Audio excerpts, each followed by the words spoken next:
នេះគឺជាសកម្មភាពដែលក្រុមជាង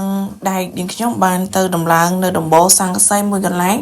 ឲ្យភ្ញៀវនៅខាងព្រៃសរចាចំនួន160ការ៉េវីដេអូនេះគឺជាវីដេអូពីមុនបងប្អូនឥឡូវខ្ញុំយកមកបង្ហោះឲ្យបងបានទស្សនាមើលសកម្មភាពជាងចាមុននឹងពេលដែលយើងធ្វើការដំឡើងយើងត្រូវដាក់គ្រោងដែកចាផ្សាកឹបចា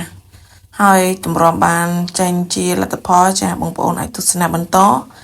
ចាជាងសំណងគាត់ធ្វើដោយជាងសំណងជាងដៃគាត់ធ្វើដំបូលចាសម្រាប់អ៊ំពូមីងដែលមានតម្រូវការចា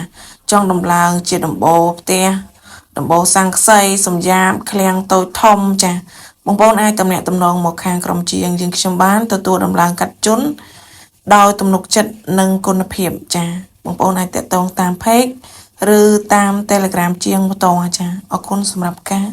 ទស្សនាជួយ like share ខ្ញុំអ្នកបុយផងអរគុណ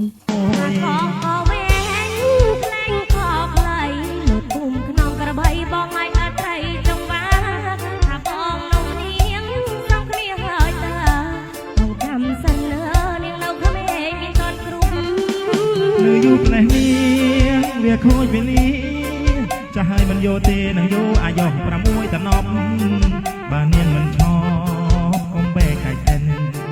ចាប់បានផ្ទុយកបិនឆែមើលនឹងអបឲ្យអះអាយ